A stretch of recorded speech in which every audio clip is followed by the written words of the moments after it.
Le silence est parfois le plus cruel des compagnons. Dans mon hôtel particulier du 16e arrondissement, je l'ai apprivoisé au fil des années.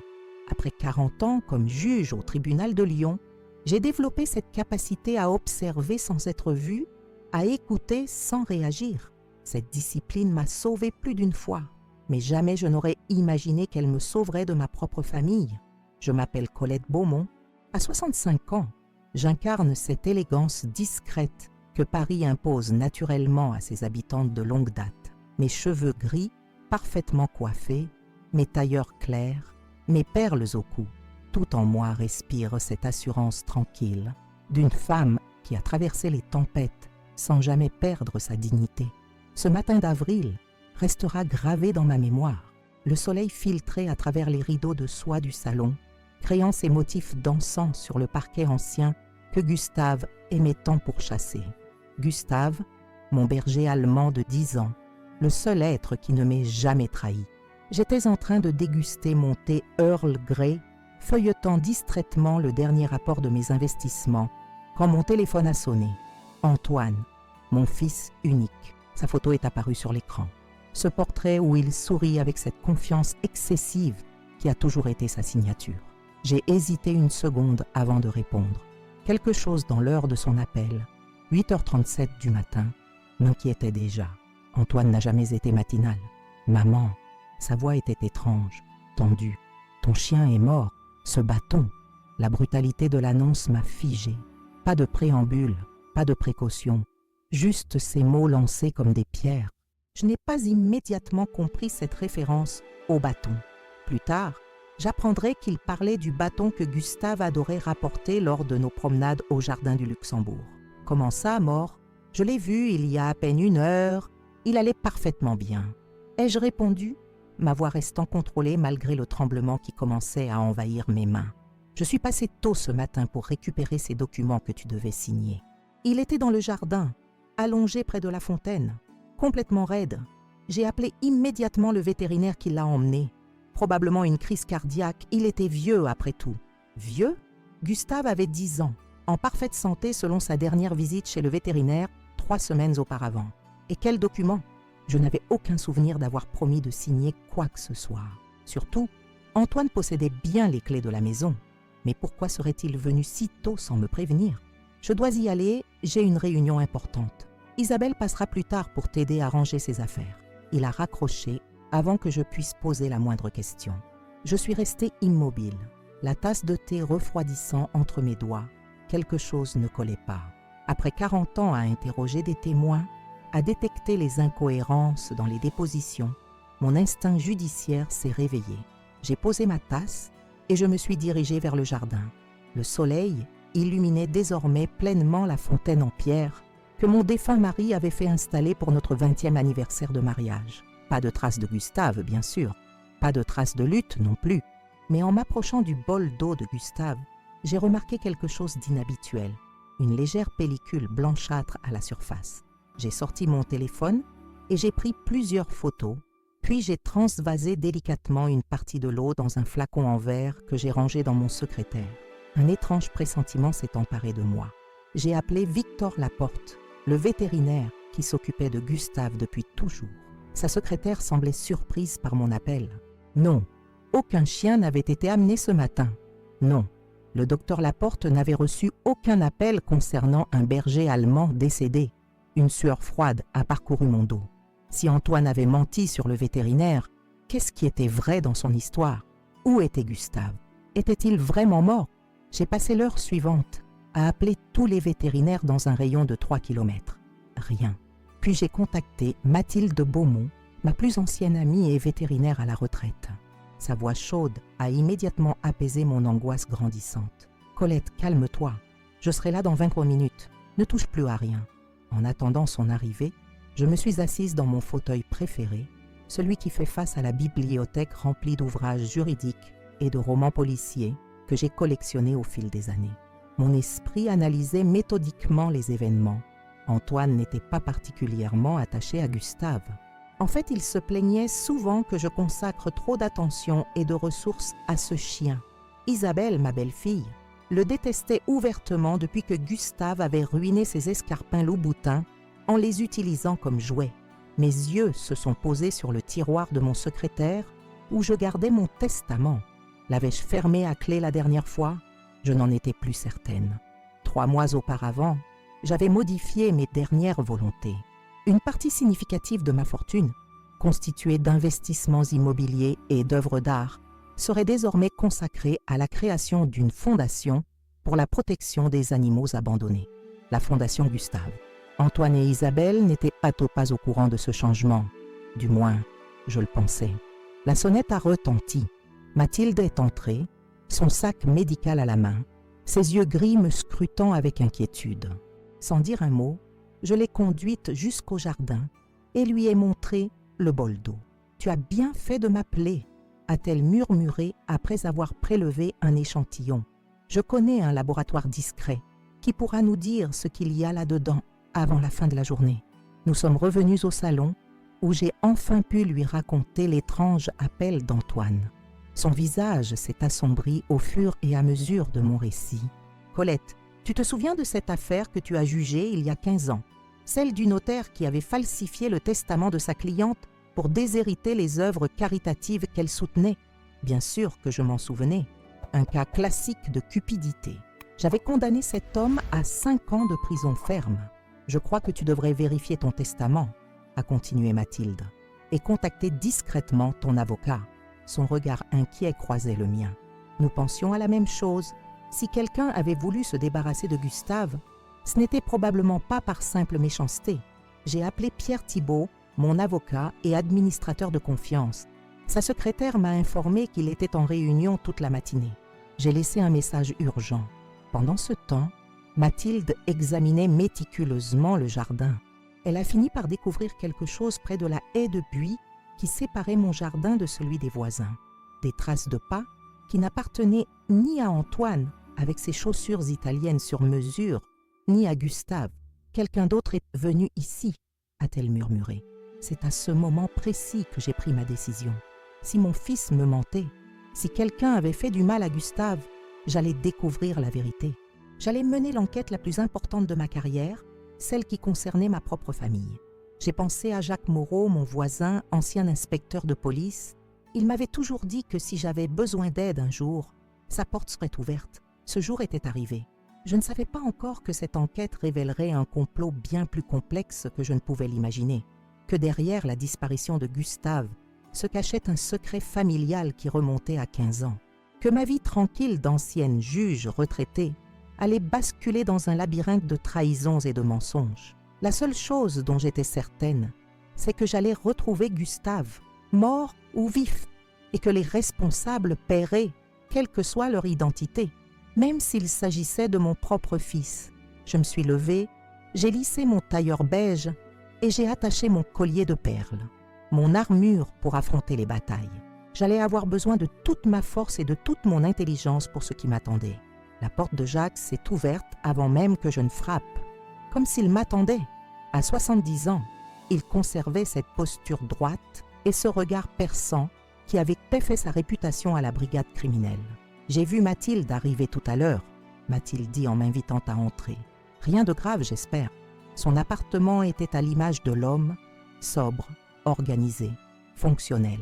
Des étagères croulant sous les livres policiers, quelques photos encadrées de ses années de service et cet ordre méticuleux qui trahissait l'enquêteur dans l'âme. « Gustave a disparu », ai-je commencé, la gorge serrée. « Antoine prétend qu'il est mort, mais son histoire ne tient pas debout.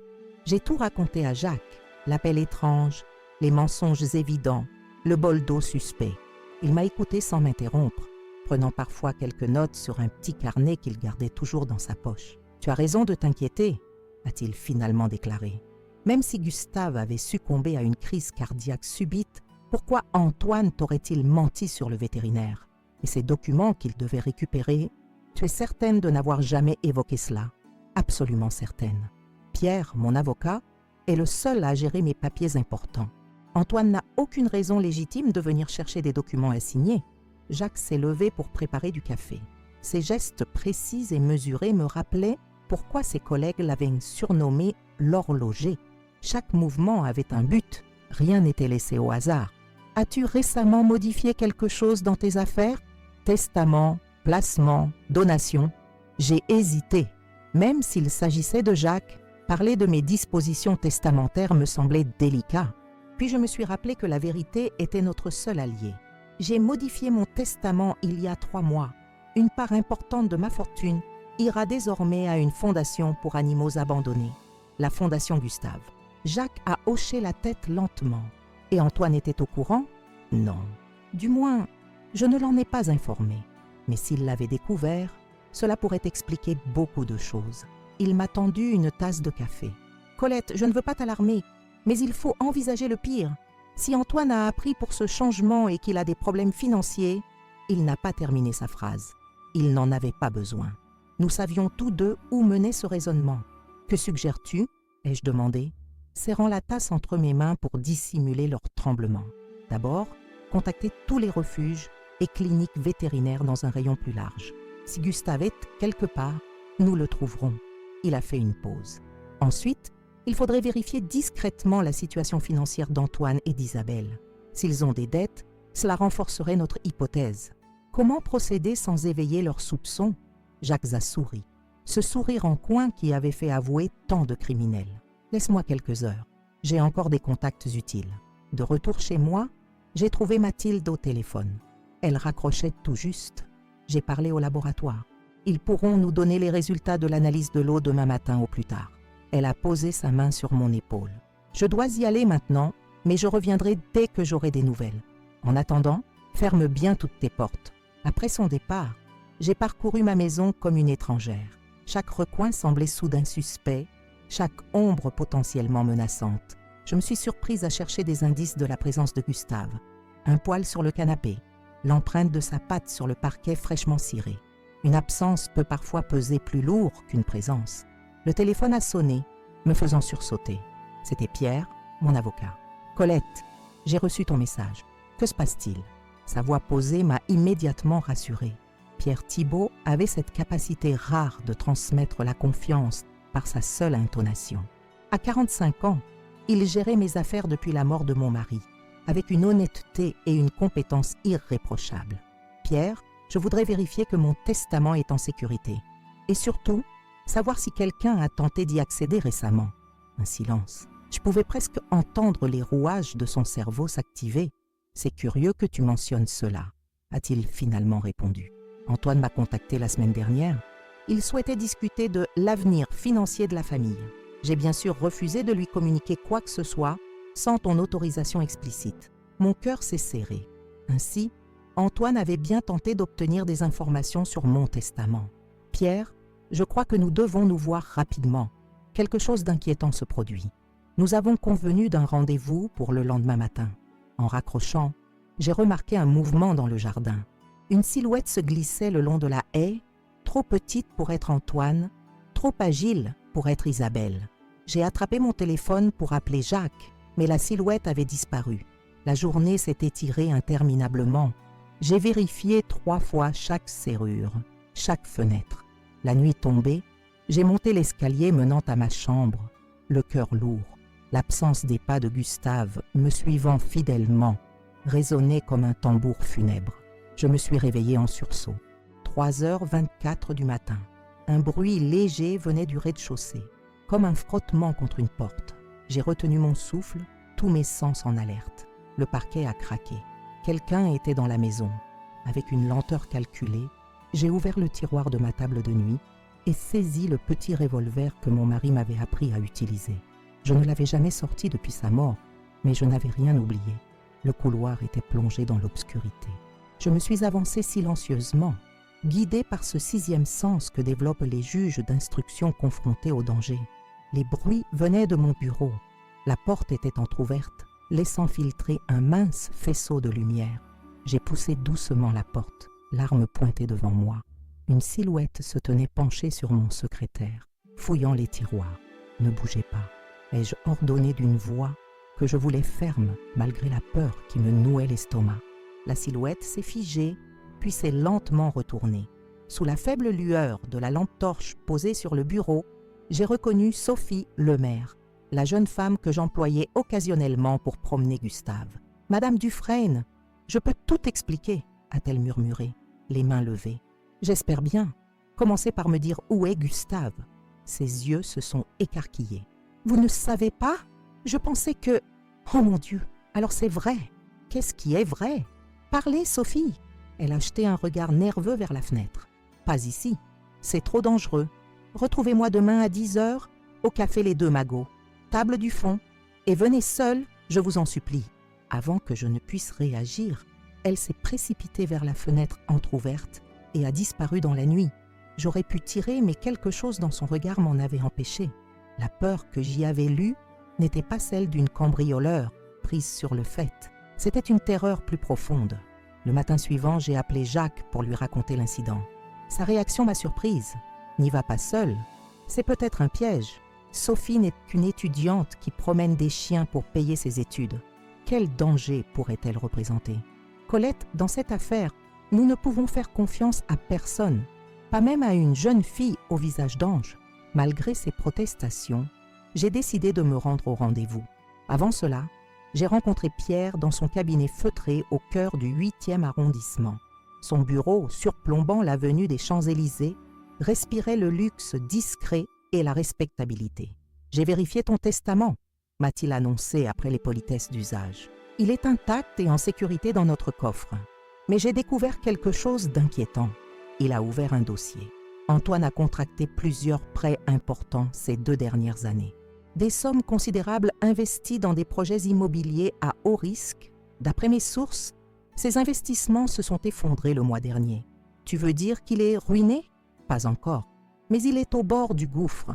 Et sa femme ne le sait probablement pas. Cette révélation expliquait beaucoup de choses. Antoine, toujours si fier, si soucieux des apparences, serait prêt à tout pour éviter la honte d'une faillite publique. Il y a autre chose, a ajouté Pierre en baissant la voix. Il a contacté un spécialiste en psychiatrie gériatrique, le docteur Lambert, connu pour ses témoignages en faveur de familles, souhaitant placer leurs aînés sous tutelle. La pièce a semblé tourner autour de moi. Ainsi, le plan était encore plus sinistre que je ne l'imaginais. D'abord Gustave, puis moi-même, déclaré incapable de gérer mes affaires, privé de mon autonomie, de ma dignité. « Merci, Pierre », ai-je dit en me levant. « J'aurai besoin de ton aide pour ce que je m'apprête à faire. Tu peux compter sur moi, Colette, quoi que tu décides. » À 10h précises, je poussai la porte du café Les Deux Magots. L'établissement était bondé comme toujours, mélange de touristes et d'habitués, venus goûter l'atmosphère d'un Paris intellectuel fantasmé. Sophie était déjà installée à la table du fond, dos au mur, surveillant nerveusement l'entrée. En me voyant approcher, son visage s'est transformé. Un mélange de soulagement et d'appréhension. « Vous êtes venu seul ?» a-t-elle chuchoté alors que je m'asseyais face à elle. Comme promis, maintenant, dites-moi ce que vous savez sur Gustave. Elle a jeté un regard circulaire, puis s'est penchée vers moi. Gustave est vivant. Je l'ai vu hier soir dans une clinique vétérinaire privée à Neuilly. Il a été drogué, mais il va bien. Mon cœur a bondi dans ma poitrine. Comment le savez-vous? Parce que je surveille votre fils et votre belle-fille depuis des mois. Elle a hésité, puis a sorti de son sac une carte d'identité. Pas celle de Sophie Lemaire, étudiante de 25 ans, mais celle de Juliette Dufresne, 30 ans, officier de la division financière de la police nationale. J'ai fixé la carte, puis son visage, cherchant une ressemblance avec la fillette que j'avais vue sur tant de photos de famille chez Antoine. Juliette, sa cousine, supposément décédée dans un accident de voiture 15 ans plus tôt. « C'est impossible », ai-je murmuré. « Ma mort a été arrangée, Madame Dufresne. C'était la seule façon de me protéger après ce que j'avais découvert sur Antoine. J'ai passé ces 15 dernières années à bâtir un dossier contre lui et ses associés. Et ce dossier est enfin complet. » « Quel dossier? De quoi parlez-vous » Elle a sorti une clé USB de sa poche. « Votre fils n'est pas simplement endetté, Madame Dufresne. Il est impliqué dans un vaste réseau de blanchiment d'argent. Ces sociétés immobilières servent de façade à un cartel qui opère entre l'Europe et l'Amérique du Sud. » La tasse de café tremblait dans ma main. Je l'ai reposée lentement. « Pourquoi me dire tout cela maintenant? Parce qu'ils sont prêts à agir contre vous. » Le plan était simple. Éliminer Gustave, vous faire déclarer inapte, prendre le contrôle de votre fortune, utiliser vos comptes pour leurs opérations. Mais nous les avons devancés. Nous avons sauvé Gustave et maintenant nous devons vous mettre en sécurité. Nous, l'unité spéciale pour laquelle je travaille. Jacques Moreau en fait partie. Il n'est pas vraiment votre voisin par hasard. Tout s'écroulait autour de moi, mes certitudes, ma vision de ma famille, de ma vie. Ce monde soigneusement construit se révélait n'être qu'un château de cartes. « Que proposez-vous » ai-je finalement demandé, la voix rauque d'émotions contenues. « Un piège. Nous allons leur donner exactement ce qu'ils veulent, l'accès à votre fortune, mais dans nos conditions, sous notre contrôle. Et quand ils mordront à l'hameçon, elle n'a pas terminé sa phrase. Elle n'en avait pas besoin. J'avais passé ma vie à faire appliquer la justice. Je savais comment se terminaient ces histoires. « Je veux revoir Gustave d'abord » ai-je exigé. « Ce soir, Jacques vous y conduira. En attendant, retournez chez vous et agissez normalement. Antoine va probablement vous contacter aujourd'hui. Montrez-vous affaiblie, confuse. Laissez-lui croire que son plan fonctionne. » En quittant le café, j'ai senti le poids de 65 années d'existence sur mes épaules. Les joies, les peines, les combats, les victoires, toute une vie consacrée à la vérité et à la justice. Et maintenant, ce dernier combat peut être le plus important, le plus personnel. Je ne savais pas encore que ce que nous allions découvrir dépasserait mes pires craintes, que cette affaire révélerait des ramifications insoupçonnées, touchant aux plus hautes sphères du pouvoir, que mon propre rôle dans cette histoire était plus complexe que je ne l'imaginais. Mais une chose était certaine, personne ne s'attaque impunément à ce que j'aime, ni à Gustave, ni à la justice que j'ai servie toute ma vie. Le ciel de Paris s'assombrissait déjà, annonçant un orage imminent, comme un présage de la tempête qui allait bientôt éclater dans ma vie et balayer les mensonges accumulés depuis trop longtemps. L'orage a éclaté tandis que je rentrais chez moi, transformant les rues de Paris en rivières miroitantes. Cette pluie diluvienne semblait purifier l'air, emportant avec elle les derniers vestiges de ma naïveté. Je n'étais plus simplement Colette Beaumont, juge à la retraite et grand-mère élégante. J'étais devenue, en l'espace de quelques heures, l'actrice principale d'un drame dont je ne maîtrisais pas encore tous les ressorts. Mon téléphone a vibré dans mon sac. Antoine. J'ai respiré profondément avant de décrocher, me préparant à jouer le rôle que Juliette, non Sophie, je devais continuer à l'appeler Sophie pour éviter toute erreur, m'avait suggéré. « Maman, comment te sens-tu » Sa voix suintait d'une sollicitude que je savais désormais factice. « Oh Antoine, je ne sais plus. Tout est si confus depuis la disparition de Gustave. J'ai volontairement laissé ma voix trembler, ajoutant un soupçon de désorientation. Je sais, c'est difficile. Écoute, Isabelle et moi passerons te voir ce soir. Il y a des choses importantes dont nous devons discuter. Ce soir, mais Jacques m'a invité à dîner. J'ai improvisé, sachant qu'Antoine détestait mon voisin qu'il trouvait trop curieux. Jacques, son ton s'est durci imperceptiblement. Tu le vois beaucoup ces temps-ci. C'est un ami, Antoine. Il m'aide à supporter la solitude. J'ai laissé échapper un sanglot étudié. Annule ce dîner. Ce que nous avons à te dire est vraiment important. Il s'agit de ton avenir, de ta sécurité. J'ai accepté avec une réticence feinte. En raccrochant, j'ai immédiatement contacté Jacques pour l'informer de ce changement de programme. « Parfait », a-t-il approuvé. « C'est exactement ce que nous espérions. Ils vont accélérer leur plan, ce qui nous donnera l'avantage. Nous serons en place bien avant leur arrivée. Et Gustave, Juliette, je veux dire Sophie, est avec lui en ce moment même. Il reprend des forces. Le vétérinaire confirme qu'il a été drogué avec un sédatif puissant, mais sans séquelles permanentes. Tu pourras le voir dès demain. » Cette nouvelle m'a réchauffé le cœur. Pendant un instant, j'ai failli me laisser submerger par l'émotion, puis je me suis ressaisie. Ce n'était pas le moment de flancher. Les heures suivantes ont été consacrées aux préparatifs. Jacques est arrivé avec 2 techniciens discrets qui ont installé des micros et des caméras miniatures dans mon salon et mon bureau. Mathilde a apporté les résultats de l'analyse de l'eau. Un mélange de sédatifs et d'un produit qui, à dose plus élevée, aurait pu être fatal. Il voulait endormir Gustave pour l'emmener, pas le tuer, a expliqué Mathilde. Le tuer aurait été trop suspect, mais le faire disparaître pour ensuite annoncer sa mort, c'était plus subtil. À 19h, tout était en place. Les techniciens et Jacques s'étaient retirés dans l'appartement voisin, inoccupé depuis des mois, et qu'ils avaient transformé en poste de surveillance. Mathilde était repartie avec les preuves soigneusement conservées. Sophie, Juliette restaient auprès de Gustave, prête à intervenir si nécessaire. J'ai enfilé une tenue d'intérieur élégante, mais volontairement négligée, laissant mes cheveux légèrement en désordre. Dans le miroir, j'ai observé cette femme que je m'apprêtais à incarner, une veuve éplorée, désorientée par la perte de son animal de compagnie, vulnérable et manipulable. Rien à voir avec la juge redoutée que j'avais été. La sonnette a retenti à 20 heures précises. Antoine et Isabelle, toujours ponctuels quand il s'agissait de leurs intérêts. J'ai pris une dernière inspiration et j'ai composé sur mon visage une expression de tristesse résignée. « Maman !» a salué Antoine en m'embrassant sur les 2 joues. Son parfum coûteux ne masquait pas complètement l'odeur de stress qui émanait de lui. « Tu as l'air épuisé. »« Je ne dors plus depuis. » J'ai laissé ma phrase en suspens, comme si le simple fait d'évoquer Gustave était trop douloureux.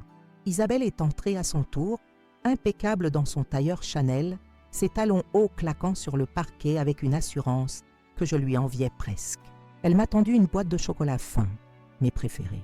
Ce détail m'a frappé.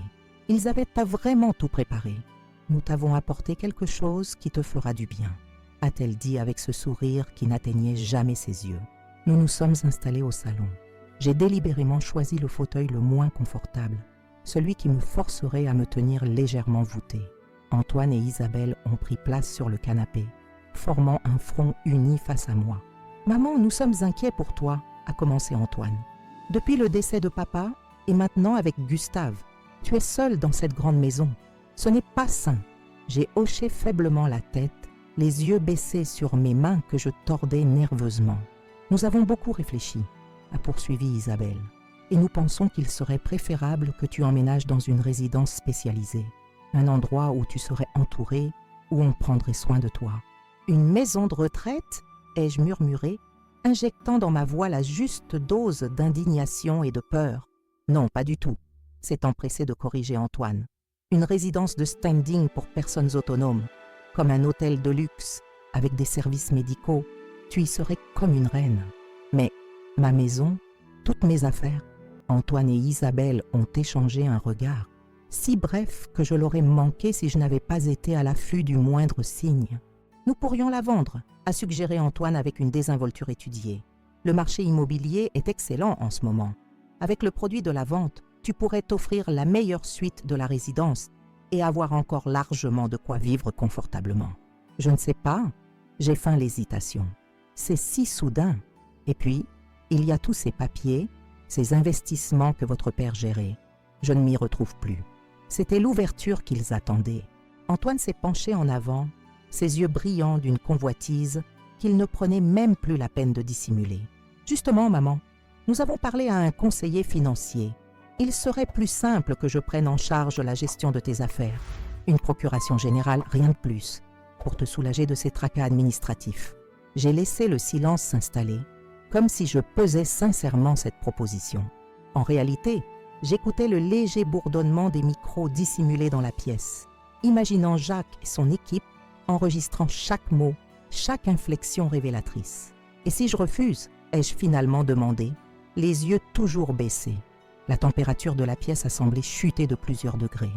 Antoine s'est raidi imperceptiblement.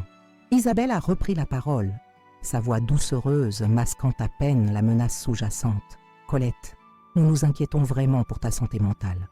Ces derniers temps, tu sembles confuse. Tu oublies des choses. Tu parles toute seule. La semaine dernière, tu as accusé la femme de ménage d'avoir volé ton collier de perles alors qu'il était dans ton tiroir. Je ne me souvenais d'aucun incident de ce genre, pour la simple raison qu'il n'avait jamais eu lieu. Il fabriquait des preuves de ma supposée sénilité. Vraiment? Je ne me rappelle pas. Tu vois, Antoine a saisi l'occasion. Ces pertes de mémoire sont inquiétantes. Le docteur Lambert, un spécialiste très renommé, pourrait passer te voir demain. Une simple visite de routine. Le fameux docteur Lambert, spécialiste en psychiatrie gériatrique que Pierre avait mentionné. Celui qui signait des certificats d'inaptitude sur commande. D'accord, ai-je concédé avec une apparente résignation. Mais j'aimerais que Pierre soit présent pour les papiers. Je lui fais confiance. » Antoine a froncé les sourcils. Pierre est très occupé. Et puis, c'est une simple formalité. J'ai déjà préparé tous les documents. Il a sorti de sa serviette en cuir une liasse de papier qu'il a posée sur la table basse. J'ai ajusté discrètement mes lunettes, m'assurant que la micro-caméra intégrée dans la monture captait bien les documents. Je devrais peut-être les lire d'abord, ai-je suggéré faiblement. « Bien sûr, a répondu Antoine avec une impatience mal dissimulée. « Mais ce sont des textes juridiques compliqués. Je peux te les résumer. » Pendant qu'il me présentait une version édulcorée de ce qui était en réalité un transfert complet de mes pouvoirs, j'ai feuilleté les documents avec une lenteur délibérée. Procuration générale et irrévocable, autorisation de vente du bien immobilier, gestion exclusive des comptes et placements, et même, j'ai dû contenir un hoquet de surprise, une demande de mise sous tutelle en cas de nécessité constatée médicalement. Tout semble en ordre, ai-je finalement murmuré. Mais je préférerais les relire au calme demain avant de signer. Le visage d'Antoine s'est durci. Maman, ces papiers sont urgents. La résidence a une liste d'attente, mais ils peuvent te faire entrer dès la semaine prochaine si nous finalisons tout maintenant. Je comprends, mais Colette a interrompu Isabelle avec une douceur vénéneuse. Pourquoi ne pas prendre un de ces délicieux chocolats? Ils t'aideront à te détendre. Tu sembles si nerveuse. Elle a ouvert la boîte et me l'a tendue. J'ai hésité, puis en ai pris un. Sans le porter à ma bouche, je l'ai fait tourner entre mes doigts, comme distraitement. « Vous savez, ai-je dit en contemplant le chocolat, Gustave détestait le chocolat. Toxique pour les chiens, n'est-ce pas? Comme certains médicaments d'ailleurs. » Un silence de plomb est tombé sur la pièce. Antoine et Isabelle se sont figés. « Qu'est-ce que tu veux dire ?» a demandé Antoine. Sa voix soudain rauque. J'ai levé les yeux vers lui, abandonnant pour la première fois mon masque de vulnérabilité. « Je veux dire que je sais ce que vous avez fait à Gustave et ce que vous comptez faire avec moi. »« Tu délires ?» a-t-il répliqué, mais son regard fuyait le mien. C'est exactement ce dont nous parlions, ces épisodes de confusion, ces accusations absurdes. Des accusations absurdes. J'ai posé le chocolat sur la table et me suis redressé dans mon fauteuil. Comme l'accusation de blanchiment d'argent à travers tes sociétés immobilières, comme tes liens avec le cartel de Medellín, comme le fait que tu as simulé la mort de Gustave pour me déstabiliser et prendre le contrôle de ma fortune. Antoine est devenu livide. Isabelle s'est levée d'un bond, renversant la boîte de chocolat. « Tu ne sais pas de quoi tu parles ?» a-t-elle sifflé. « Tu es une vieille femme confuse qui a besoin d'aide. »« Au contraire, » ai-je répondu calmement. « Je sais exactement de quoi je parle, comme je sais que ces chocolats contiennent probablement le même sédatif que vous avez utilisé sur Gustave. Une dose plus forte, sans doute, pour vous assurer que je signerai tout ce que vous voudrez dans un état second. » Antoine s'est levé à son tour, le visage déformé par une fureur que je ne lui avais jamais vue. « Ça suffit, tu vas signer ces papiers maintenant. »« Ou quoi, Antoine? Tu vas me faire disparaître comme Gustave, me déclarer morte d'une crise cardiaque. Ce serait pratique, n'est-ce pas ?» Il a fait un pas vers moi, menaçant. J'ai soutenu son regard sans ciller. Ce n'était plus une frêle grand-mère face à son fils aimant, mais une juge face à un criminel. « Je ne signerai rien, » ai-je déclaré fermement. « Et vous allez quitter ma maison immédiatement. »« Tu n'as aucune preuve de ce que tu avances, » a craché Isabelle. « Qui croirait les divagations d'une vieille femme contre la parole de son fils respecté ?» J'ai souri. Ce sourire que tant d'accusés avaient vu juste avant que je prononce leur sentence. « Oh, mais j'ai des preuves. L'analyse de l'eau empoisonnée de Gustave, les enregistrements de cette conversation, les documents que vous venez de me présenter, capturés en haute définition.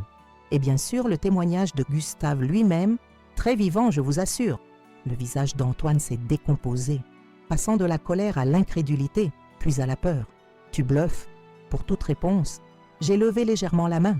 La porte du salon s'est ouverte, laissant rentrer Jacques, suivi de 2 officiers en civil, et à ma grande surprise, de Sophie Juliette tenant Gustave en laisse. Mon fidèle compagnon à 4 pattes s'est précipité vers moi, frémissant de joie.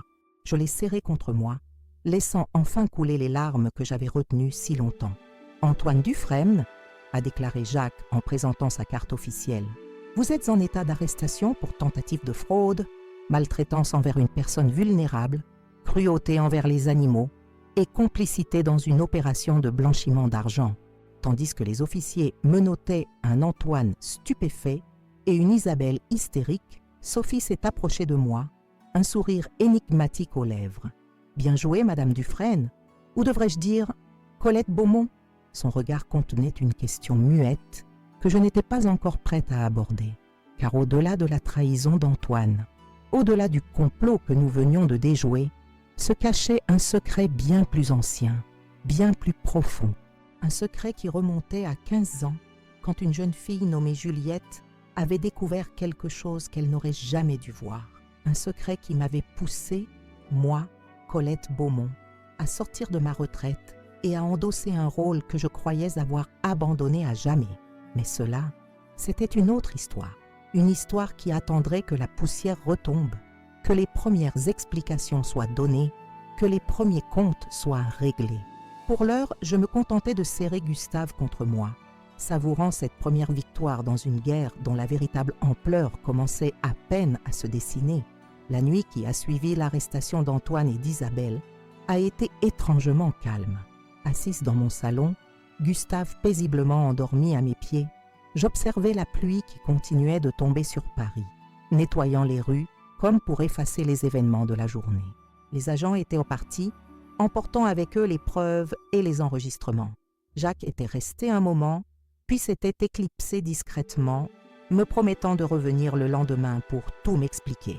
Seule Sophie, ou plutôt Juliette, était restée, silencieuse, assise dans un fauteuil à l'autre bout de la pièce. « Vous devriez vous reposer », a-t-elle finalement suggéré. « La journée a été éprouvante. Le repos viendra plus tard ?» ai-je répondu. « D'abord, j'aimerais comprendre. Qui êtes-vous vraiment, Juliette? Et quel est mon rôle dans toute cette histoire ?» Elle a hésité, jouant distraitement avec le pendentif qu'elle portait autour du cou, un petit médaillon en argent que je n'avais jamais remarqué auparavant. « Vous le savez déjà, n'est-ce pas ?» a-t-elle murmuré. « Une partie de vous l'a toujours su. » J'ai fermé les yeux un instant, laissant remonter des souvenirs que j'avais délibérément enfouis. Des souvenirs d'une autre vie, d'une autre identité. Colette Beaumont n'a jamais existé, ai-je finalement admis.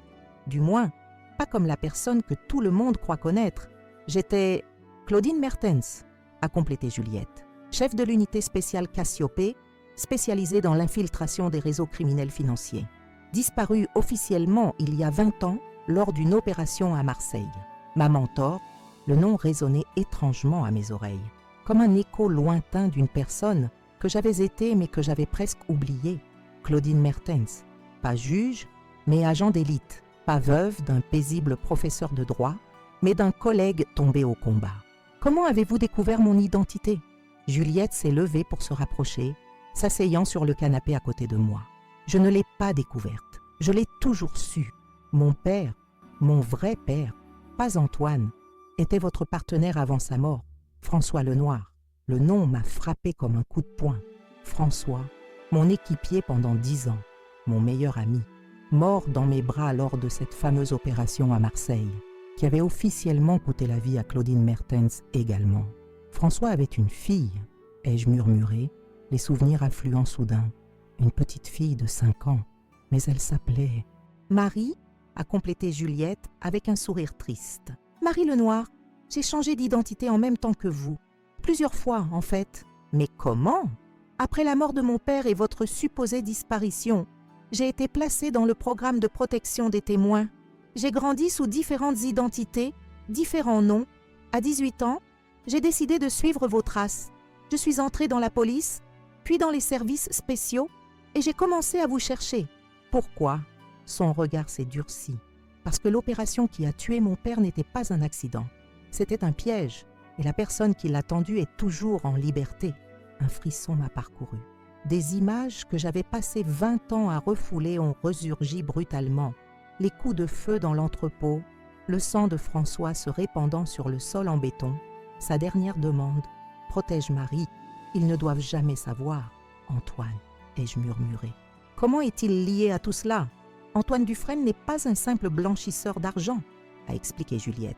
Il est le fils de Victor Dufresne, l'homme que vous et mon père poursuiviez à Marseille, l'homme qui a ordonné l'embuscade. Le choc m'a coupé le souffle.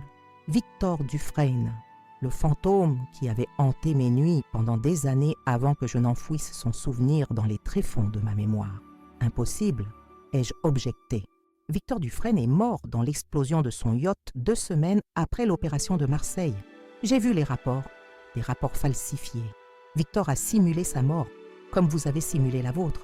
Il a refait sa vie sous un autre nom, continuant à diriger son empire criminel de loin. Antoine a pris la relève il y a 5 ans, quand Victor est réellement mort, d'un cancer cette fois. Et vous avez infiltré leur organisation. J'ai passé 10 ans à remonter la piste, à me construire une couverture inattaquable. Quand j'ai finalement localisé Antoine, j'ai découvert qu'il avait épousé Isabelle, la fille d'un autre associé de son père. Et puis, j'ai découvert quelque chose d'encore plus surprenant. Elle a marqué une pause, me fixant intensément. J'ai découvert que la célèbre juge Colette Beaumont, qui vivait dans le même quartier huppé de Paris, n'était autre que Claudine Mertens, la partenaire de mon père, celle que je cherchais depuis si longtemps. Alors vous avez organisé notre rencontre, ai-je compris. En devenant la promeneuse de Gustave, je devais vous approcher discrètement, évaluer ce que vous saviez, ce dont vous vous souveniez, et surtout vous protéger. Car lorsque j'ai infiltré l'organisation d'Antoine, j'ai découvert qu'il commençait à avoir des soupçons sur votre véritable identité. Comment aurait-il pu savoir? J'ai abandonné Claudine Mertens il y a 20 ans. Mes empreintes, mon ADN, tout a été effacé des bases de données. Juliette a sorti son téléphone et m'a montré une photo, une vieille coupure de presse jaunie par le temps. On y voyait une jeune femme aux cheveux bruns coupés courts, en uniforme de cérémonie, recevant une médaille des mains d'un ministre. Moi, 30 ans plus tôt. Cette photo est ressortie lors d'une numérisation d'archives. Un logiciel de reconnaissance faciale utilisé par le réseau d'Antoine l'a associé à vous avec 87% de certitude. Ils ont commencé à vous surveiller, à chercher des preuves. C'est là que Gustave est entré dans leur ligne de mire. Comme moyen de pression, ai-je murmuré, caressant machinalement la tête de mon fidèle compagnon. Exactement.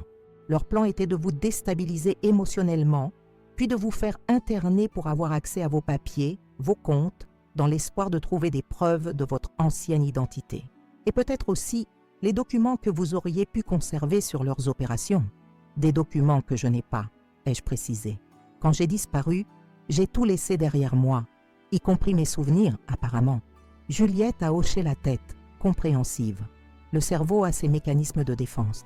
Vous avez vécu un traumatisme immense. Perdre votre partenaire, votre identité, votre vie entière, un silence s'est installé entre nous, lourd de non-dits et de questions sans réponse. Finalement, j'ai osé poser celle qui me brûlait les lèvres. Pourquoi maintenant, Juliette? Pourquoi révéler tout cela après tant d'années? Son visage s'est assombri. Parce que ce n'est pas terminé. Antoine n'était qu'un maillon dans une chaîne qui remonte beaucoup plus haut. La même organisation qui a tué mon père existe toujours, sous une forme différente, et elle prépare quelque chose d'énorme. Quel rapport avec moi? Avant sa mort, mon père avait découvert l'existence d'une liste, des noms, des comptes, des opérations qui impliquaient des personnalités au plus haut niveau de l'État. Cette liste, il vous l'a confiée juste avant de mourir. J'ai secoué la tête, perplexe. Je ne me souviens pas d'une telle liste. Consciemment, peut-être pas. Mais vous avez fait quelque chose avec cette information. Vous l'avez cachée quelque part, sous une forme que vous seul pouvez retrouver. Et c'est cette liste que l'organisation cherche désespérément depuis 20 ans. Mon esprit tournait à plein régime, tentant de percer le brouillard de mes souvenirs. François, mourant dans mes bras, me murmurant quelque chose, puis ma fuite, mon changement d'identité, ma nouvelle vie construite pièce par pièce.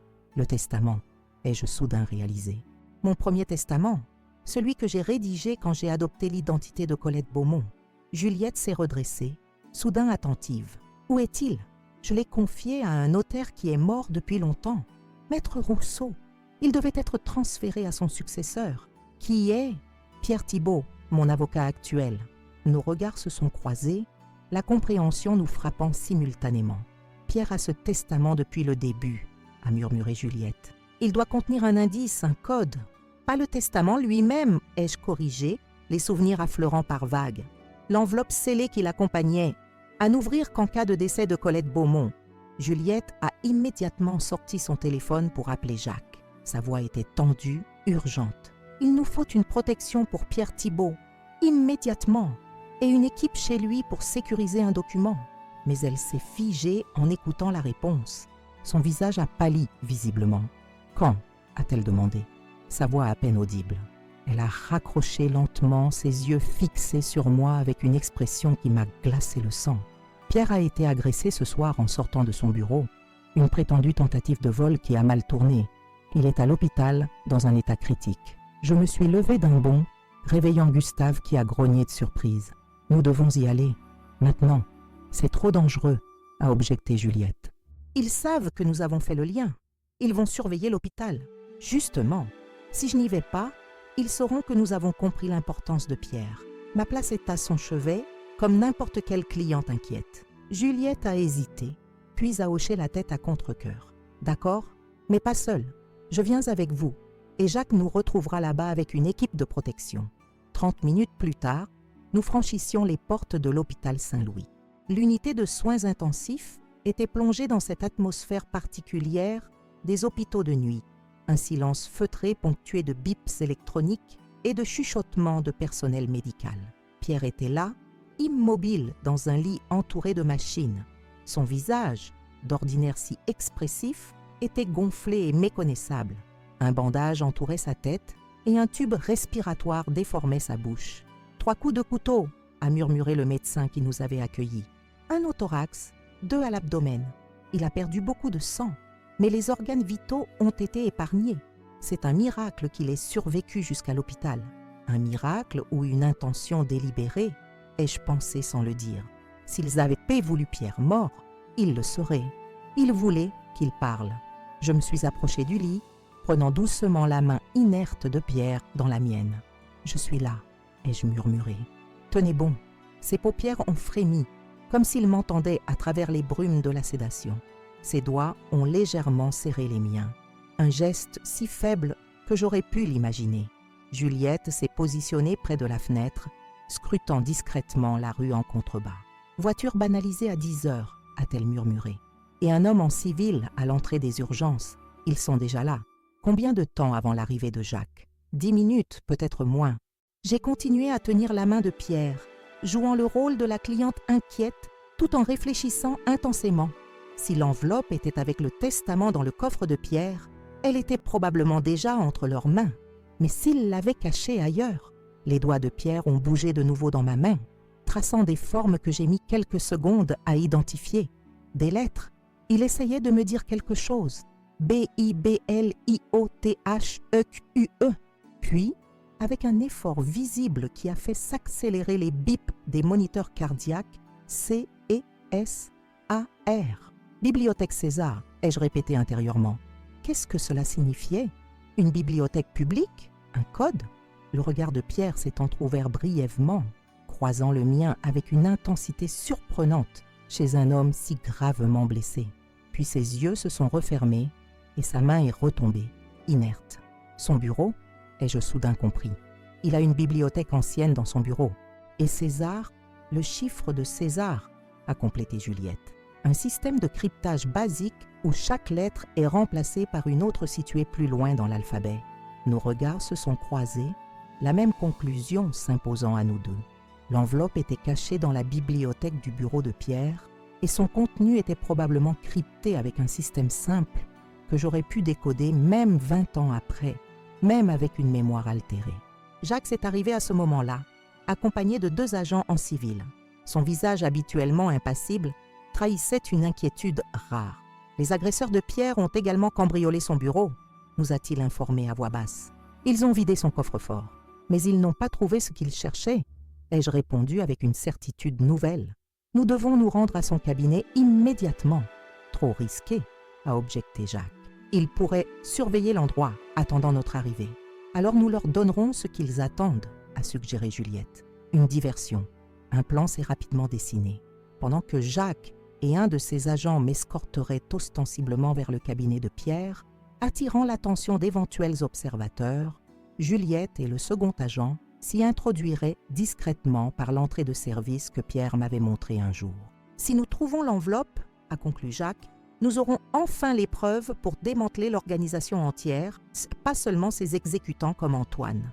En quittant l'hôpital, j'ai jeté un dernier regard à Pierre, ce fidèle allié qui avait peut-être toujours su qui j'étais réellement, qui avait gardé mon secret pendant 20 ans, au péril de sa vie.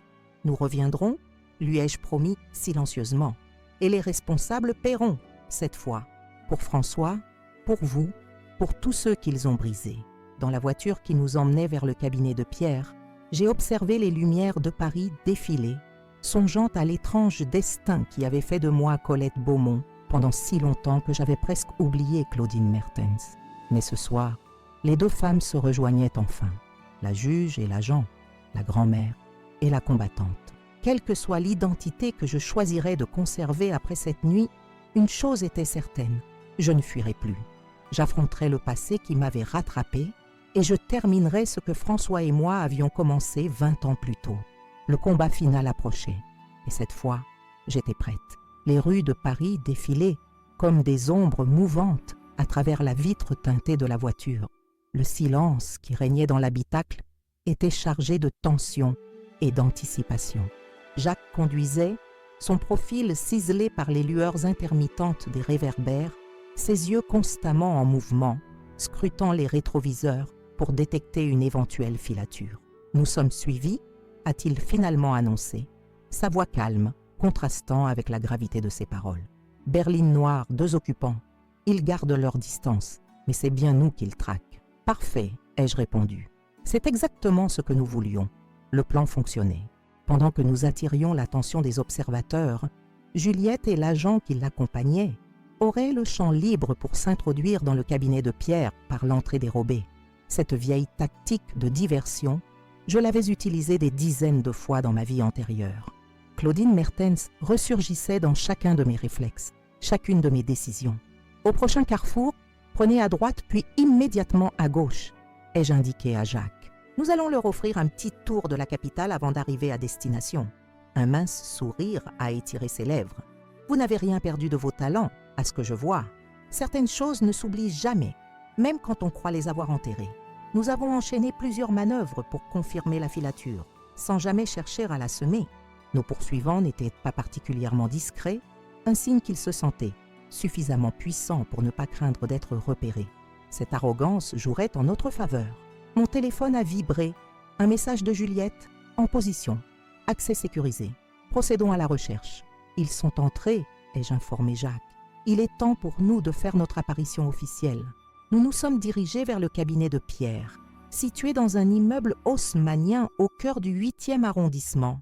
L'élégante façade en pierre de taille était plongée dans l'obscurité, à l'exception d'une faible lumière au 4e étage.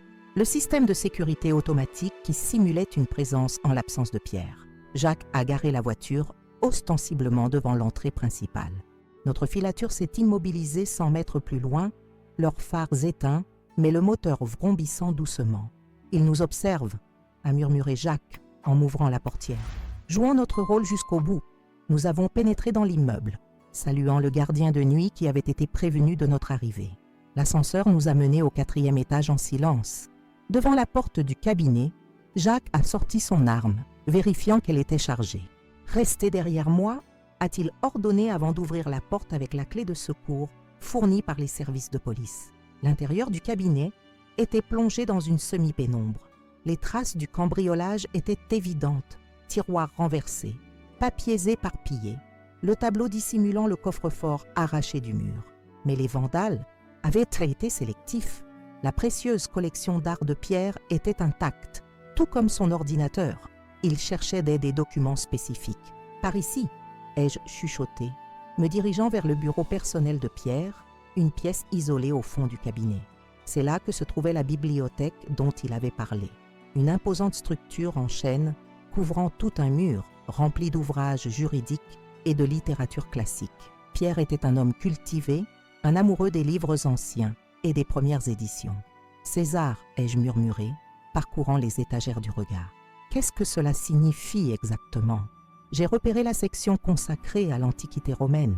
Plusieurs ouvrages sur Jules César, ses campagnes, ses écrits, mais rien qui semblait particulièrement suspect, ou qui pourrait contenir une enveloppe cachée. Un léger bruit dans le couloir nous a fait nous figer. Jacques s'est positionné près de la porte, arme au poing, mais c'était Juliette qui apparaissait, accompagnée de son collègue. « Rien dans les autres pièces », a-t-elle annoncé à voix basse. Le coffre a été vidé méthodiquement. Il savait ce qu'il cherchait. Mais pas où chercher, ai-je complété. Pierre ne l'aurait jamais mis dans un endroit aussi évident que son coffre-fort. César, César, mon regard a balayé à nouveau la bibliothèque, s'arrêtant soudain sur un détail incongru. Parmi les livres reliés en cuir et les volumes précieux, se trouvait un modeste ouvrage à la couverture cartonnée. Le chiffre de César et autres méthodes cryptographiques antiques par un certain professeur Moreau. « Jacques, ai-je murmuré, ce livre, Moreau est votre nom de famille. » Il a hoché la tête, comprenant immédiatement. Un pseudonyme que Pierre utilisait parfois pour publier des articles juridiques controversés. J'ai saisi le livre avec précaution. Il semblait ordinaire, mais en l'ouvrant, j'ai immédiatement remarqué que les pages centrales avaient été évidées pour créer une cachette. À l'intérieur se trouvait une enveloppe scellée, jaunie par le temps, portant une inscription manuscrite pour Colette Beaumont, à n'ouvrir qu'après son décès. Mes mains tremblaient légèrement en la prenant. Cette enveloppe contenait le passé que j'avais fui, les secrets que j'avais enfouis au plus profond de ma mémoire. « Nous devons partir », a pressé Jacques. « Nos amis dehors vont s'impatienter. »« Un instant », ai-je demandé, retournant l'enveloppe. Sur le verso, une série de chiffres et de lettres était inscrite. Un code que moi seul pouvais comprendre. 7, 3, 19, 8, 15, 21, 18. La séquence m'était familière, comme un écho lointain. Le chiffre de César, bien sûr, mais avec une clé spécifique que François et moi utilisions, notre code personnel. « C'est bon », ai-je finalement annoncé. Nous avons ce que nous cherchions. Nous nous sommes dirigés vers la sortie, mais au moment d'atteindre la porte principale, des phares ont illuminé les fenêtres du cabinet. D'autres véhicules arrivaient. « Ils ont appelé des renforts ?» a constaté l'agent qui accompagnait Juliette. « Nous sommes encerclés. »« L'escalier de service ?» a suggéré Juliette. « Vite !» Nous nous sommes précipités vers l'arrière du bâtiment, dévalant l'étroit escalier en colimaçon qui menait à une cour intérieure. Mais à mi-chemin, des bruits de pas montants nous ont arrêtés net. « Ils ont couvert toutes les issues » a murmuré Jacques. « Nous sommes pris au piège. » J'ai serré l'enveloppe contre moi, réfléchissant à toute vitesse. Nous ne pouvions pas nous permettre d'être capturés, pas maintenant que nous étions si proches du but. Ces hommes n'étaient pas des policiers. Ils n'hésiteraient pas à nous éliminer pour récupérer ce document. Le bureau de Pierre, ai-je soudain décidé. Il y a une fenêtre qui donne sur l'immeuble voisin. L'écart n'est pas très grand. Trop risqué, a objecté Jacques. Avons-nous le choix? Nous sommes retournés dans le bureau, verrouillant la porte derrière nous pour gagner quelques précieuses secondes. J'ai ouvert la fenêtre, laissant entrer l'air frais de la nuit parisienne. Effectivement, le bâtiment adjacent n'était qu'à environ 2 mètres. Un saut périlleux, mais pas impossible. « Je passe en premier », a déclaré Juliette, déjà perchée sur le rebord de la fenêtre. Elle a sauté avec l'agilité d'une gymnaste, atterrissant en souplesse sur le toit terrasse de l'immeuble voisin. Son collègue l'a suivie, puis ce fut mon tour. À 65 ans, mes articulations n'étaient plus celles d'une jeune recrue, mais l'adrénaline est un puissant stimulant. J'ai pris mon élan et j'ai sauté, sentant l'air siffler autour de moi pendant cette fraction de seconde d'apesanteur. L'atterrissage a été moins gracieux, j'ai roulé sur moi-même pour amortir le choc, me relevant avec une grimace de douleur. Jacques a été le dernier à sauter, au moment même où la porte du bureau de Pierre cédait sous les coups de nos poursuivants. Des cris de rage ont retenti, suivis de coups de feu qui ont criblé le mur au-dessus de nos têtes. Nous avons couru à travers la terrasse, trouvant une porte de service qui menait à l'intérieur du bâtiment. Un ascenseur de service nous a conduits au rez-de-chaussée et nous sommes sortis dans une ruelle adjacente où une voiture banalisée nous attendait. La seconde équipe que Jacques avait positionnée en renfort. Direction le QG, a ordonné Jacques au chauffeur. Priorité absolue, personne ne nous suit. Pendant le trajet, j'ai enfin ouvert l'enveloppe avec des mains tremblantes. Elle contenait plusieurs feuillets couverts d'une écriture que je reconnaissais comme la mienne. Claudine Mertens consignant ses dernières découvertes avant de disparaître. Mais les noms, les dates, les lieux étaient tous codés selon notre système. Je peux le déchiffrer, ai-je annoncé, mais j'aurai besoin de temps et de calme. Le quartier général temporaire était situé dans un appartement anonyme du 11e arrondissement, un lieu sûr que même les plus hauts responsables de la police ignoraient. Seule une poignée d'agents triés sur le volet connaissait son existence. Installé à une table de travail improvisée, j'ai passé les heures suivantes à décoder méticuleusement chaque page, chaque nom, chaque référence. Les souvenirs affluaient à mesure que les symboles prenaient un sens, comme si le déchiffrage de ces notes déverrouillait simultanément ma mémoire. C'est pire que ce que nous pensions, ai-je finalement annoncé à l'aube, le visage grave. Cette liste implique des ministres, des juges, des chefs d'entreprise, un réseau d'influence et de corruption qui s'étend à tous les niveaux de l'État. Juliette s'est approchée, examinant les documents par-dessus mon épaule. Et le lien avec Antoine? Avec Victor Dufresne? Ils n'étaient que des exécutants, des gestionnaires du volet financier. Les vrais cerveaux sont bien plus haut placés. J'ai pointé un nom en particulier que je venais de déchiffrer, comme Henri Valmont. Jacques a pâli, visiblement. Le ministre de l'Intérieur actuel, à l'époque, il était préfet de police à Marseille. C'est lui qui a orchestré l'embuscade qui a coûté la vie à François. C'est lui qui a protégé Victor Dufresne pendant toutes ces années. Et c'est lui qui tirait les ficelles d'Antoine. Un silence lourd est tombé sur la pièce. Nous affrontions un adversaire bien plus puissant que prévu, un homme avec les ressources de l'État à sa disposition. « Comment procédons-nous » a demandé Juliette, la voix tendue. J'ai regardé les visages autour de moi, ces agents dévoués prêts à risquer leur carrière, leur liberté, leur vie même pour la justice. Ma nouvelle famille, en quelque sorte. Nous frappons vite et fort, ai-je décidé. Pas de fuite en avant, pas de compromis. Nous utilisons ces preuves pour tous les faire tomber, simultanément. Les heures type d'heures suivantes ont été consacrées à l'élaboration d'un plan minutieux. Nous avons contacté discrètement des journalistes de confiance, des magistrats incorruptibles, des agents loyaux dans différents services. Chacun recevrait une partie du puzzle avec instruction de publier ou d'agir à une heure précise. La nouvelle de l'arrestation d'Antoine et Isabelle était déjà dans la presse du matin, présentée comme une simple affaire de blanchiment d'argent.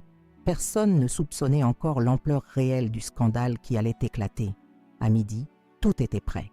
J'ai jeté un dernier regard aux documents étalés devant moi, la preuve de 20 ans de crimes, de corruption, de trahison, la justification de ma longue clandestinité. « Il est temps !» ai-je déclaré solennellement. Jacques a appuyé sur la touche d'envoi de son ordinateur, déclenchant la cascade d'actions coordonnées que nous avions programmées. Dans les minutes qui suivraient, des perquisitions simultanées auraient lieu dans tout Paris et au-delà. Des mandats d'arrêt seraient exécutés. Des révélations explosives seraient publiées. « Vous devriez vous mettre à l'abri », m'a suggéré Juliette. « Ils vont comprendre d'où vient le coup. » J'ai secoué la tête, déterminée. Je ne me cacherai plus. J'ai passé 20 ans à fuir, à me dissimuler derrière Colette Beaumont. Aujourd'hui, Claudine Mertens revient à la lumière. Ce sera dangereux, a insisté Jacques. La vérité l'est toujours, ai-je répondu avec un mince sourire. Mais elle est notre seule arme véritable contre ces gens. La vérité et la justice qu'elle permet. Les événements se sont enchaînés avec une rapidité vertigineuse. En milieu d'après-midi, les premières arrestations étaient annoncées aux informations. Des images de responsables politiques et économiques menottés, escortés par des policiers, inondaient les écrans. Une tempête médiatique sans précédent s'abattait sur le pays. Henri Valmont, acculé dans son ministère par les révélations, a tenté une dernière manœuvre désespérée. Une conférence de presse d'urgence où il a nié en bloc, accusant des forces obscures de comploter contre l'État. Mais sa voix tremblait et la sueur perlait sur son front malgré la climatisation. C'est à ce moment précis que j'ai fait mon entrée dans la salle comble de journalistes. Un murmure d'étonnement a parcouru l'assistance. La respectable juge Colette Beaumont venait d'apparaître à la télévision nationale, défiant ouvertement le ministre de l'Intérieur. « Monsieur Valmont », ai-je déclaré d'une voix claire, qui a immédiatement fait taire tous les chuchotements. « Il y a 20 ans, vous avez ordonné l'assassinat de l'agent François Lenoir et tenté d'éliminer sa partenaire, Claudine Mertens. Cette partenaire, c'était moi. » Le visage de Valmont s'est décomposé. passant de la surprise à la terreur en quelques secondes. Il a tenté de s'échapper par une porte latérale, mais des officiers de police l'attendaient déjà. La justice, si longtemps différée, s'accomplissait enfin sous les yeux de la nation entière. Dans les jours qui ont suivi, l'ampleur du réseau a été révélée au public stupéfait. Des dizaines d'arrestations, des confessions en cascade, des procès qui s'annonçaient comme les plus importants de l'histoire judiciaire française.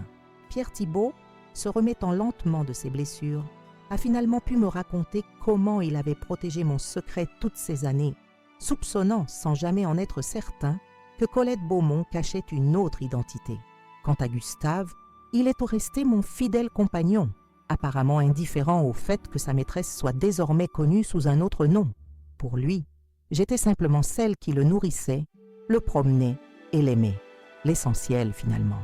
Aujourd'hui, 1 an après ces événements tumultueux, je vis dans une maison plus modeste, mais tout aussi chaleureuse, en bordure de Paris. Juliette, qui a repris son véritable prénom, Marie, me rend visite régulièrement.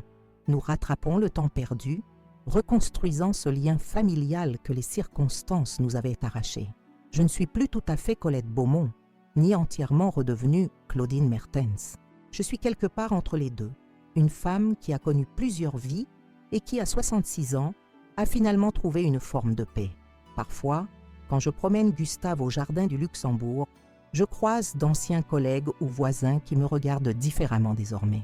La révélation de ma véritable identité a fait de moi une célébrité involontaire, une sorte d'héroïne nationale que je ne me sens pas être. Mais leur respect, leur admiration même, me rappellent que la vérité finit toujours par éclater au grand jour, que les secrets, même les mieux gardés, ne peuvent rester éternellement dans l'ombre, que la justice, aussi lente soit-elle parfois, trouve toujours son chemin. Et c'est peut-être là la plus grande leçon de toute cette histoire. Aucun chien ne meurt en vain, aucune trahison ne reste impunie, aucun mensonge ne résiste à l'épreuve du temps. La vérité, comme l'eau, s'infiltre partout, dissolvant peu à peu les barrières qu'on dresse devant elle. C'est cette certitude qui m'accompagne désormais, alors que je tourne enfin la page d'une vie d'ombre pour embrasser la lumière du présent. Voilà comment tout a commencé et voilà comment tout s'est terminé. Une histoire qui pourrait sembler tirée d'un roman, mais qui a été ma réalité. La trahison d'un fils, la disparition d'un chien bien-aimé et finalement la découverte d'une vérité enfouie depuis 20 longues années. Je n'étais pas simplement Colette Beaumont, juge à la retraite vivant paisiblement dans son hôtel particulier du 16e arrondissement. J'étais Claudine Mertens, agent d'élite qui avait choisi de disparaître pour protéger des secrets dangereux, des secrets qui ont failli me coûter la vie et qui ont effectivement coûté celle de mon partenaire, François Lenoir. Quand Antoine m'a appelé ce matin-là pour m'annoncer brutalement la mort de Gustave, il ne savait pas qu'il réveillait en moi des instincts que je croyais avoir enterrés à jamais. Il ne savait pas que derrière la façade de la grand-mère élégante se cachait une femme entraînée à détecter les mensonges, à suivre les pistes, à traquer les criminels. Sa cupidité l'a aveuglé. Lui et Isabelle pensaient manipuler une vieille femme vulnérable, l'isoler, la faire déclarer inapte, prendre le contrôle de sa fortune. Ils ignoraient qu'ils s'attaquaient à quelqu'un qui avait survécu à bien pire que leur petit complot mesquin. Mais cette histoire va bien au-delà d'une simple tentative d'escroquerie familiale. Elle plonge ses racines dans un passé sanglant, dans un réseau de corruption qui s'étendait jusqu'au plus haut sommet de l'État. Antoine n'était qu'un pion dans un jeu bien plus vaste, le fils de Victor Dufresne, l'homme que je poursuivais 20 ans plus tôt lorsque tout a basculé. Et puis il y a Juliette, ou plutôt Marie, cette jeune femme qui promenait mon chien et qui s'est révélée être la fille de mon ancien partenaire. Elle avait passé sa vie à me chercher, à reconstruire le puzzle que j'avais moi-même tenté d'oublier. Sans elle, sans sa persévérance, sans son courage, je n'aurais jamais retrouvé Claudine Mertens. Gustave, mon fidèle compagnon à 4 pattes, a été au centre de tout ce drame. Il a été la cible initiale, l'innocent qu'on a tenté de sacrifier pour m'atteindre. Mais il a aussi été le catalyseur qui a tout déclenché, qui a réveillé mes instincts, qui m'a poussé à agir plutôt qu'à subir. Jacques Moreau, mon voisin qui n'en était pas vraiment un, mais un agent infiltré chargé de me protéger sans que je le sache. Pierre Thibault, mon avocat loyal qui gardait mes secrets sans même les connaître complètement. Mathilde Beaumont, amie fidèle et scientifique rigoureuse, dont l'expertise a fourni les premières preuves tangibles du complot. Tous ces alliés précieux qui m'ont entouré au moment où j'en avais le plus besoin. Et finalement, Henri Valmont, le véritable architecte de toute cette machination, le traître qui avait ordonné la mort de François et qui, pendant 20 ans, avait continué son ascension jusqu'au ministère de l'Intérieur, protégeant le réseau criminel qu'il avait porté au pouvoir. Que d'émotions j'ai traversées en l'espace de quelques jours. La peur quand j'ai cru Gustave mort, la colère face à la trahison d'Antoine, la stupéfaction en découvrant la véritable identité de Sophie, Juliette, l'adrénaline des poursuites et des confrontations, et enfin le soulagement quand justice a été rendue, non seulement pour moi, mais pour tous ceux qui avaient souffert de ce réseau criminel. Aujourd'hui, 1 an après ces événements, je vis une vie plus simple mais infiniment plus authentique. Je ne suis plus prisonnière d'une identité d'emprunt, d'un passé que je fuyais, de secrets que je portais comme un fardeau. J'ai retrouvé une famille en la personne de Marie, la fille de François. J'ai conservé mes véritables amis, ceux qui m'ont accepté tel que je suis, avec mon histoire complexe et mes multiples identités. Et bien sûr, j'ai toujours Gustave à mes côtés, fidèle compagnon qui, dans sa sagesse canine, semble n'avoir jamais douté de qui j'étais réellement. Cette histoire vous a-t-elle touché? Vous êtes-vous reconnu dans certaines émotions, certaines situations? Avez-vous déjà ressenti cette impression que votre vie n'était pas tout à fait la vôtre, que vous jouiez un rôle plutôt que de vivre pleinement? J'aimerais tant connaître vos réactions, vos pensées, vos propres histoires. C'est pourquoi je vous invite à laisser un commentaire ci-dessous. Partagez avec moi et avec les autres abonnés de Souvenirs de grand-mère ce que cette histoire a éveillé en vous. Avez-vous déjà dû faire face à une trahison familiale? Avez-vous déjà découvert un secret longtemps enfoui? Ou peut-être avez-vous simplement aimé un animal avec la même intensité que j'aime Gustave? Si cette histoire vous a plu, n'oubliez pas de vous abonner à la chaîne Souvenirs de grand-mère. Chaque semaine, je partage avec vous des récits tirés de ma longue vie, des moments de joie et de peine, des leçons apprises parfois dans la douleur, des histoires vraies, authentiques, qui résonnent avec l'expérience humaine dans ce qu'elle a de plus profond. Appuyez sur le bouton « J'aime » si vous avez apprécié ce récit. Ce simple geste m'encourage énormément et aide également d'autres personnes à découvrir cette chaîne. Chaque pouce levé est une confirmation que ces histoires méritent d'être racontées, que ces souvenirs méritent d'être partagés. Je vous invite également à explorer les autres vidéos de la chaîne. Vous y trouverez des récits tout aussi captivants, certains plus légers, d'autres plus intenses, mais tous porteurs d'une vérité humaine, d'une expérience vécue, d'une leçon apprise. La réalisation de ces vidéos représente un investissement considérable en temps et en ressources. Si vous appréciez mon travail et souhaitez m'aider à continuer à produire du contenu de qualité, vous pouvez contribuer en utilisant la fonction « Merci » sous cette vidéo. Votre soutien financier, même modeste, me permet de couvrir les frais liés à la production et m'encourage à publier des vidéos quotidiennes plutôt qu'hebdomadaires. Chaque contribution fait une réelle différence et m'aide à maintenir la qualité et la régularité que vous méritez. Sachez que je lis personnellement tous vos commentaires et que j'essaie d'y répondre autant que possible.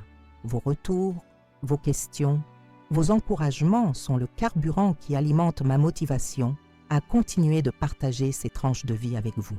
Alors, que pensez-vous de l'histoire de Colette Claudine? Auriez-vous agi différemment à ma place? Quelle partie de ce récit vous a le plus marqué? J'attends vos réactions avec impatience. Et n'oubliez pas, la vérité finit toujours par éclater au grand jour. Les secrets, même les mieux gardés, ne peuvent rester éternellement dans l'ombre. Et parfois, c'est lorsque l'on croit tout perdre que l'on se retrouve véritablement. Merci d'avoir partagé ce moment avec moi. À bientôt pour une nouvelle histoire de Souvenirs de grand-mère, où je vous dévoilerai un autre chapitre de ma vie mouvementée. D'ici là, prenez soin de vous et de ceux que vous aimez, humains et animaux confondus.